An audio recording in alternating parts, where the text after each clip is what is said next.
Here's a basic overview of good practice when managing your personal digital archive. Many of us have digitised material, such as scans of documents, as well as born digital material, like Word documents, image and video files. Digital material faces many threats and needs ongoing management. Digital files can become inaccessible in a matter of years due to hardware and software becoming obsolete or deteriorating, or due to the loss of a cloud-based service provider.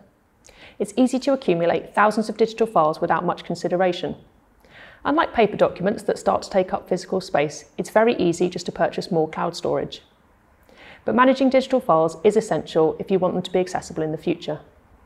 There aren't any shortcuts, but here are some steps that you can take now to better manage your digital files so you can get a handle on what you have, make sure it's organised and backed up. Firstly, appraise your files regularly. Think about why you created the file, why it might be important to keep, and if it has lasting value. Try to delete duplicates and limit draft versions. Know what file formats you have and if you can access them. You can always use the National Archives Droid tool to identify file formats that you're unsure about. The key is to prioritise your most important files and focus your time on the digital files you need to preserve. Secondly, organise your digital files. Name your files clearly, use descriptive information, something that's easy to remember, and be consistent to assist with finding files.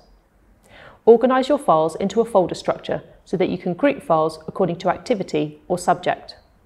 Saving your files in a folder that's appropriate to their purpose or use will help retain their context and discoverability. Make sure folder names are short but meaningful.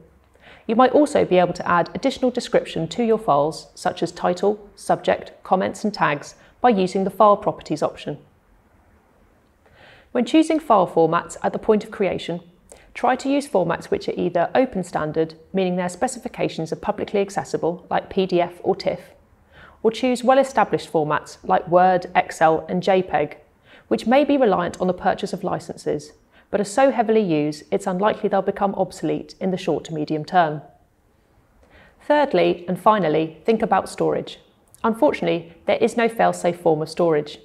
To keep your files safe, don't rely on a single storage solution. It's best to make multiple independent copies and save them in different locations, so if a device fails or gets lost, you can restore it from one of your other copies.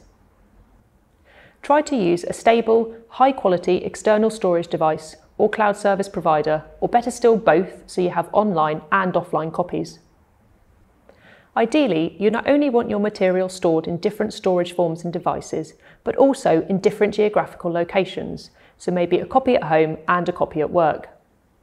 Just make sure all your copies are up to date. Try to transfer your files from older storage media to more reliable storage if you can. It's recommended that you transfer your files to new storage media every 2 to 4 years to mitigate against hardware deterioration.